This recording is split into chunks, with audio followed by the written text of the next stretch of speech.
Hey guys, welcome to my channel UGC NET with Raghav Sharma. आपका स्वागत है, अभिनंदन है। आई होप आप सभी अच्छे होंगे।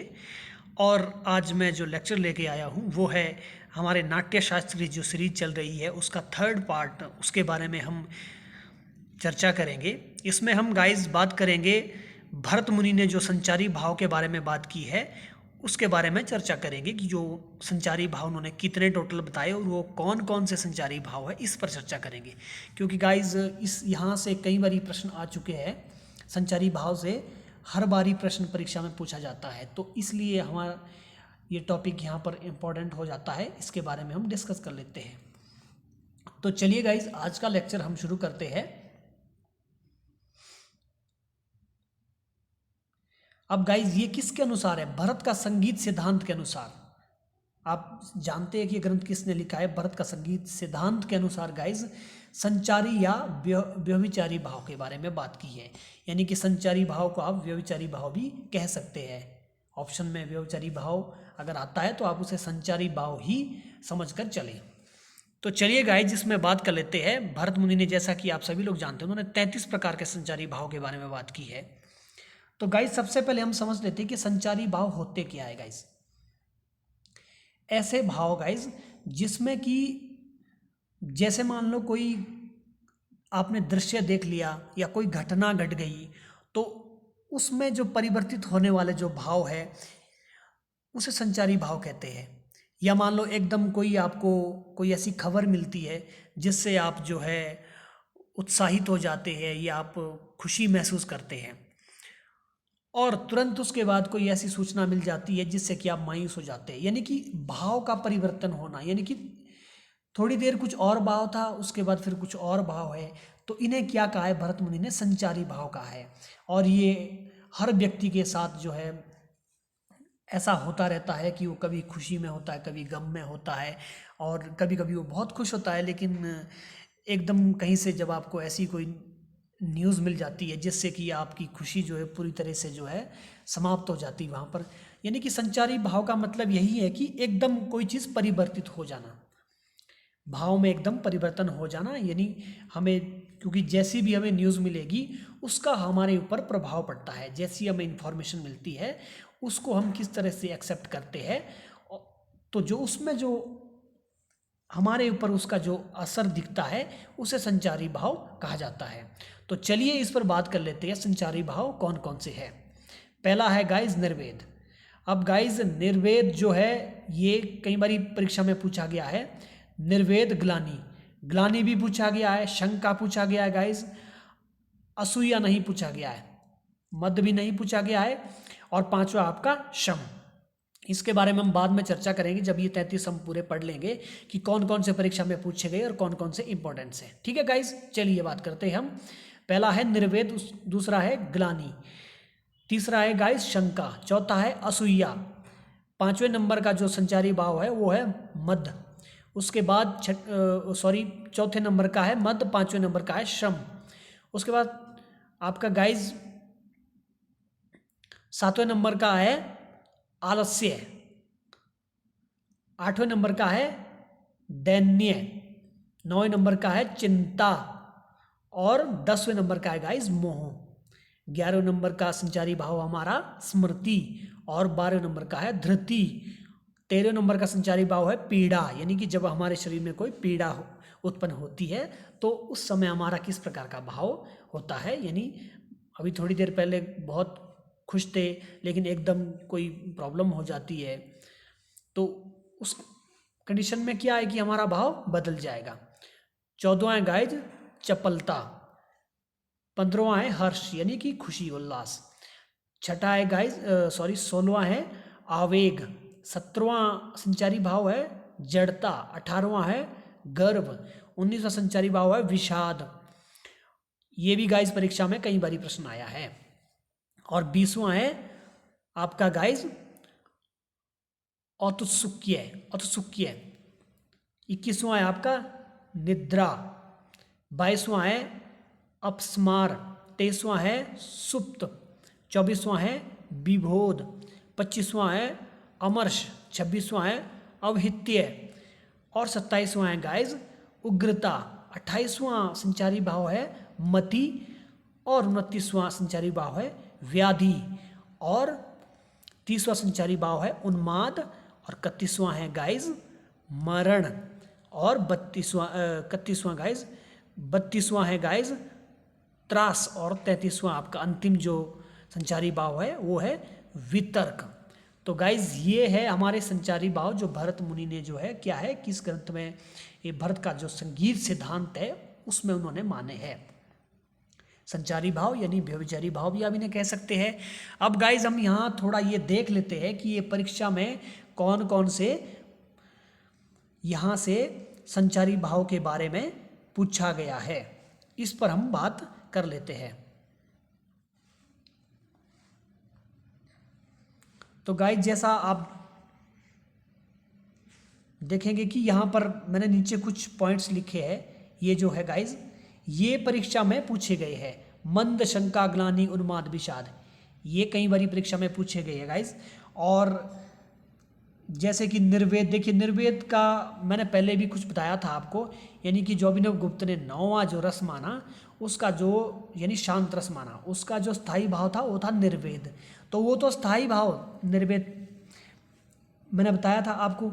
लेकिन गाइज यहाँ देखिए आप ये संचारी भाव है ना, तो यानी कि उसका जो स्थायी भाव है वो निर्वेद है। तो यहाँ से भी आप इसे याद रखें, निर्वेद जो है अभिनव गुप्त ने शांत रस का स्थायी भाव निर्वेद बताया है और यहाँ पर संचारी भाव और व्यभिचारी भाव में भी निर्वेद शब्द आ रहा है, तो ये भी ध्यान में रखना है गाइज। और दूसरा है मद, ये भी गाइज पूछा गया है, शंका पूछा गया है और कौन सा पूछा गया है, उन्माद पूछा गया है, विषाद पूछा गया है गाइज। तो इस प्रकार से गाइज ये कई बारी परीक्षा में पूछे गए हैं, तो यहाँ से प्रश्न बनने की पूरी संभावना है।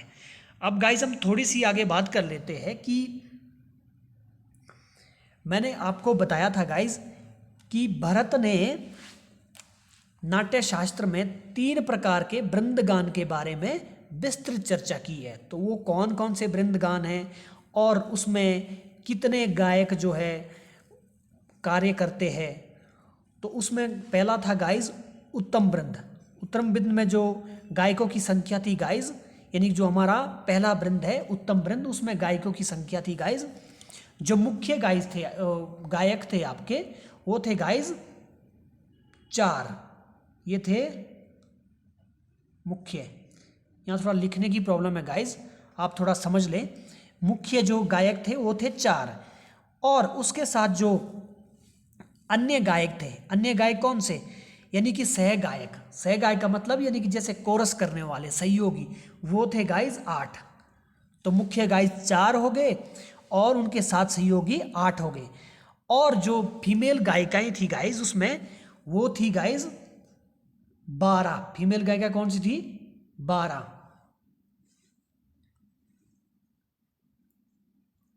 आपकी क्या थी, फीमेल गायिकाएं। उत्तम वृंद की मैं बात कर रहा हूँ गाइज, जिसमें इस प्रकार से ये प्रश्न पूछा जा सकता है कि उत्तम वृंद में कितनी गायिकाएं थी या कितने सहयोगी गायक थे या कितने मुख्य गायक थे। तो इस प्रकार जो गाइज हमारा उत्तम वृंद में इस प्रकार के गायकों की संख्या रहती है। अब गाइज हम बात कर लेते हैं आगे। इसमें गाइज एक चीज़ और भी है, जैसे कि ये तो थी 12 गायिकाएं थी और इसमें गाइज 4 वंशी वादक वो और मृदंग वादक भी होते थे, यानी 4 वंशी वादक और 4 मृदंग वादक। तो ये भी गाइज इसमें होते थे। ये पूरा उत्तम जो वृंद है इसका पूरा ऑर्केस्ट्रा आपका तैयार हो गया। तो इस प्रकार से इन ऑर्केस्ट्राओं में ऐसे लोग सम्मिलित थे, उन्हें ऐसे विभाजित किया गया था। और इसकी जो गाइज टोटल संख्या भी पूछी जा सकती है। तो अगर आप टोटल संख्या करेंगे जैसे 8, 12, 24 आपका हो गया, 24 एंड 28 एंड 32, यानी कि उत्तम जो आपका गाइज उत्तम वृंद है, उत्तम वृंद में कितने गायक टोटल है, संख्या कितनी है, तो वो है गाइज 32, जिसमें से कि 4 मुख्य गायक है आपके, 8 सहयोगी गायक है, 12 आपकी जो है स्त्री गायिकाएं हैं और 4 वंशी वादक और 4 मृदंग वादक। इस प्रकार अगर आप इनका टोटल करते हैं तो 32 जो है निकल कर संख्या आ जाती है। तो इसी प्रकार अब हम बात कर लेते हैं गाइज मध्यम वृंद की। अब मध्यम वृंद में कितने गायक थे, चलिए इसके बारे में बात करते हैं। मध्यम वृंद में 2 तो थे गाइज मुख्य गायक, पहली बात 2 तो मुख्य गायक थे और 4 थे आपके सहयोगी गायक, ठीक है गाइज, यानी कि जो कोरस करने वाले हैं। और 6 थी गाइज आपकी गायिकाएं, कितनी थी, 6 गायिकाएं थी। और गाइज 2 वंशी वादक और 2 क्या थे, मृदंग वादक, 2 वंशी वादक और 2 मृदंग वादक। तो आप देख लीजिए यहाँ टोटल कर दीजिए 6 12 और 14, 6 6 12 एंड 14 और आपका 16, यानी कि गाइज जो आपके यानी कि जो हमारा उत्तम वृंद था उसमें थे 32 गाइज, 32 गायक जो वृंद था वो 32 लोगों का पूरा था। लेकिन अब आप मध्यम वृंद की अगर बात करें तो उसमें कितने आगे आपके गाइज, उसमें आगे 16, यानी मध्यम वृंद में गायकों की संख्या या जो ऑर्केस्ट्रा जो प्रस्तुत करते हैं उनकी संख्या क्या है, 16 है। तो गाइज ये आपने टोटल भी इसका ध्यान रखना है और इनको जो विभाजित किया अलग अलग भागों में वो भी ध्यान रखना है। तो चलिए अब हम आगे बात कर लेते हैं गाइज। हमारा अंतिम जो वृंद है वो है गाइज कनिष्क वृंद, या इसे आप अधम वृंद भी कहा जा सकता है। तो इसमें किस प्रकार की संख्या थी, जो ऑर्केस्ट्रा में जो गायन वादन प्रस्तुत करते थे, क्योंकि ऑर्केस्ट्रा में इसमें बजाने वाले भी होते थे और गायन प्रस्तुत करने वाले भी होते थे। तो गाइज पहला तो था, एक तो था मुख्य गायक, ठीक है, मुख्य गायक था, इसमें एक होता था कनिष्क वृंद में। और दूसरा था गाइज सहयोगी गायक होते थे, इसमें कितने होते थे, 2 आपके सहयोगी गायकों के। और गाइज 3 इसमें गायिकाएं होती थी, 3 इसमें क्या होती थी, गायिकाएं। और एक बंशी वादक होता था और गाइज एक होता था आपका मृदंग वादक। तो अब आप इनका टोटल कर लीजिए, 3 6 7 8, यानी कि ये हो गया आपका अधम वृंद या कनिष्क वृंद में गायकों की संख्या क्या थी, या वृंद गान की जो उसमें सहयोगी जो उसमें रोल निभाते थे वो थी, कितनी थी गाइज, 8। तो इस प्रकार से उत्तम वृंद में हमारे पास 32 थे टोटल, 32, मध्यम में आपके थे 16 और अधम में या कनिष्क में थे आपके 8। तो इस प्रकार से गाइज भरत ने 3 प्रकार के जो वृंद के बारे में चर्चा की है, इस प्रकार इन्होंने इसमें बताया है कि कितने स्त्री गायक है, कितने पुरुष गायक है, कितने ऑर्केस्ट्रा बजाने वाले हैं। तो यहाँ से प्रश्न गाइज पूछा जा सकता है। अब गाइज एक यहाँ पर पॉइंट एक और मैं आपको इसमें ऐड कर देता हूँ कि भरत ने जो 22 श्रुतियाँ हैं, 22 श्रुतियों का जो संख्या है वो तो उन्होंने बताई, लेकिन किंतु उन्होंने जो है नामों के बारे में चर्चा नहीं की। तो अब प्रश्न उठता है गाइज कि 22 जो श्रुतियाँ थी उनके नामों की चर्चा किसने की और किस ग्रंथ में की, ठीक है गाइज। तो ये की गाइज उनके जो नाम जो निर्धारित किए गए, नाम बताए गए, नामों की चर्चा वो मिलती है नान्यदेव। नान्यदेव का जो ग्रंथ है उसमें उन्होंने जो है 22 श्रुतियों के बारे में चर्चा की है। वो कौन से आपके, जैसे तीव्रा है, कुमुदती है, मंदा है, छंदोवती है, दयावती है, रंजनी है, रक्तिका है, रौद्री है, क्रोधा है, बज्रिका है, प्रसारणी है, प्रीति है, मार्जनी है, शीति है, रक्ता है, संदीपनी है, आलापनी है, मदंती है, रोहिणी है और रम्या है। तो इस प्रकार उन्होंने 22 श्रुतियों के नाम बताए, लेकिन भरत जी ने क्या किया, यहाँ पर संख्या तो बता दी लेकिन उन्होंने नामों का उल्लेख नहीं किया, नामों की चर्चा उन्होंने नहीं की। तो इस प्रकार गाइज ये भी आपने पॉइंट यहाँ पर ध्यान रखना है। अब गाइज एक पॉइंट यहाँ पर और है कि पहले तो हम उदात, अनुदात और स्वरित के बारे में थोड़ी चर्चा कर लेते हैं, क्योंकि ये बहुत ही इंपॉर्टेंट पॉइंट है यहाँ पर। उदात, उदात में गाइज कौन से होते थे, उदात होता था ऊंचा गनी। फिर अनुदात होता था रेधा, यानी कि अनुदात होता था रेधा। वो किस प्रकार से होता था गाइज, ये होता था नीचा। उदात होता है ऊंचा यानी गनी या नीग, और अनुदात होता है रेधा नीचा। अब गाइज स्वरित होता था, स्वरित आपका स्वरित होता था सामा पा। ये था आपका मध्य में, यानी एक उदात ऊंचा, अनुदात और मध्य में क्या होता था, सामा पा होता था गाइज। तो ये तो गाइज हमें सामवेद में भी इसका उदात अनुदात का वर्णन मिलता है और बहुत सारी पुस्तकों में वर्णन मिलता है। किंतु गाइज इस बार का जो HPPSC का कमीशन का जो एग्ज़ाम हुआ उसमें उदात अनुदात और स्वरित के बारे में पूछा गया। तो हम सभी ने यही इस तरह का ही पढ़ा था कि उदात अनुदात स्वरित। और आप मज़े की बात ये देखिए कि संगीत विशारद की पुस्तक में स्पष्ट रूप से दिया गया था। तो कई बार ऐसा होता है कि हम पढ़ तो लेते हैं कि ऊपर ऊपर से हमारे निकल जाता है या बिल्कुल हमारी चीज़ सामने होती है, वो बेसिक बुक्स में होती है, लेकिन फिर भी हमारे दिमाग से वो चीज़ स्किप हो जाती है। तो गाइज यहाँ जो है अभिनव गुप्त ने गाइज क्या किया,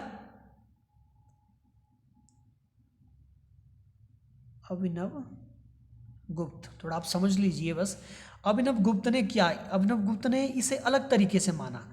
उन्होंने किस प्रकार से माना गाइज, चलिए बात करते हैं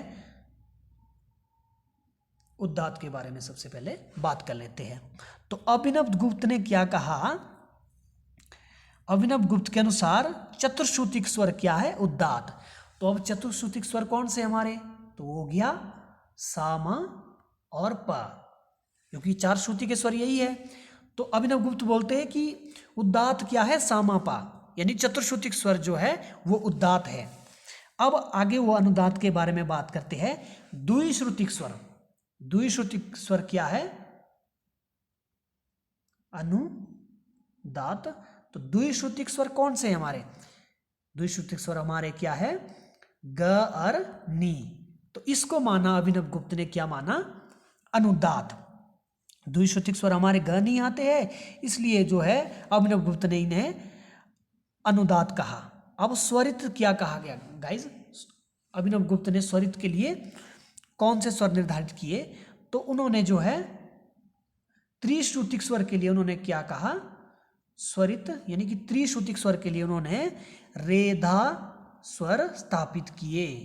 तो गाइज यहाँ से जो है HPPSC में म्यूजिक का जो कमीशन का एग्ज़ाम हुआ था उसमें यहाँ से प्रश्न आया था। तो गाइज मैंने इसीलिए आपको ये डिस्कस किया यहाँ पर कि एक तो हमें जो सामवेद में मिलता है उदात अनुदात का वर्णन वो अलग है, लेकिन अभिनव गुप्त ने यहाँ इसे अलग तरीके से माना है। और हालांकि ये प्रश्न जो जिस प्रकार से उन्होंने पूछा था, उन्होंने ऐसा नहीं पूछा था HPPSC कमीशन में कि अभिनव गुप्त के अनुसार उदात अनुदात स्वरों के बारे में बताइए या उदात अनुदात स्वरों के बारे में सही आंसर को चुनिए, तो वो तो नहीं बताया था, उन्होंने सीधा डायरेक्ट दिया था। तो यहाँ से इस प्रकार से जो है ये उनकी त्रुटि है, गलती है कि उनको या तो स्पेसिफिक नाम देकर करना चाहिए था, लेकिन उन्होंने वैसा नहीं किया। क्योंकि हमने तो सामवेद में उदात अनुदात तो कुछ और पढ़ा है। उदात जो है ऊंचा होता है, अनुदात नीचा, स्वरित सामापा यानी कि आपका मध्य का, उदात आपका नीगा और अनुदात आपका रेदा और स्वरित सामापा। तो हमने तो इस प्रकार से पढ़ा था। तो मैक्सिमम जो पार्टिसिपेंट ने जो है ये प्रश्न गलत किया था, बहुत कम लोगों ने ये प्रश्न सही किया था, हालांकि मेरा भी ये प्रश्न गलत हुआ था। तो गाइज यहाँ पर जो है हमें ये अभी ये ध्यान रखना है कि अभिनव गुप्त का अगर इस तरह का कुछ पूछा जाएगा, चतुर्श्रुतिक इस तरह से प्रश्न आता है या त्रिश्रुतिक द्विश्रुतिक, तो आप समझ लीजिए कि अभिनव गुप्त के अनुसार जो है पूछना चाह रहे हैं। और अगर सीधा आता है जैसा कि हम सामवेद वगैरह में पढ़ते हैं, तो जो है आप जो है उस प्रकार से लगा सकते हैं जैसा कि पुस्तकों में दिया गया है। तो गाइज आई होप आपको ये कंसेप्ट यहाँ पर क्लियर हो गया होगा और मुझे उम्मीद है कि आपको समझ आ गया होगा।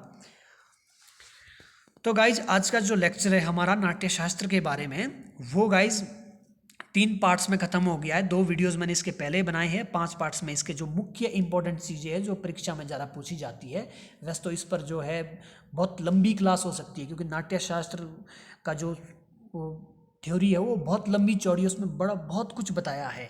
लेकिन यहाँ पर हम परीक्षा की दृष्टि से, क्योंकि अब हमारा एग्ज़ाम बहुत नज़दीक आ रहा है, तो हम जो है इस बेस पर यहाँ पर बात करें कि इंपॉर्टेंट चीज़ें जो है उसके ऊपर डिस्कस कर रहे हैं। तो मुझे उम्मीद है कि आपको इससे थोड़ा बहुत हेल्प मिल रही होगी। और अगर आपकी कोई सजेशन है गाइस तो आप कमेंट बॉक्स में ज़रूर सजेशन करें। कोई आपको इसके अलावा और जानकारी है तो आप हमें भी अवगत कराएं ताकि हम खुद को जो है अपडेट कर सकें। तो गाइस आप जो है चैनल को लाइक शेयर सब्सक्राइब करना ना भूलें प्लीज़। कृपया चैनल को लाइक करें, शेयर करें, सब्सक्राइब करें, क्योंकि सब्सक्राइब करने से मुझे नहीं लगता आपको जो है कुछ उसमें नुकसान होने वाला है। तो लाइक एटलीस्ट लाइक कर दीजिएगा, सब्सक्राइब कर दीजिएगा और बेल आइकन जो है उसको प्रेस कर दीजिएगा, क्योंकि जो भी मैं वीडियोस आपको यहाँ से डालूंगा तो कम से कम आपको जो इसकी नोटिफिकेशन मिलेगी। आप गाइज ये ना समझे कि यहाँ पर ये डोमेस्टिक चैनल है और कुछ मज़ा नहीं आ रहा है पढ़ने का। आप कंटेंट की बात करिए, कंटेंट यहाँ पर इतना इंपॉर्टेंस है। मैं ऐसा कंटेंट इस चैनल पर लेके आने वाला हूँ जो शायद मुझे लगता है कि और चैनल पर जो आपके जो प्रोफेशनल चैनल जो होते हैं वहाँ पर भी शायद नहीं होगा। तो हमें जो है इस पर ज़रा फोकस करना चाहिए कि हमारी जो है फैक्चुअल नॉलेज जो एग्ज़ाम में आ रही है वो किस चैनल पर मिल रही है। तो मुझे उम्मीद है कि आपको ये लेक्चर अच्छा लगा हो और मिलते हैं गाइस नेक्स्ट लेक्चर में। Bye bye, take care, good night.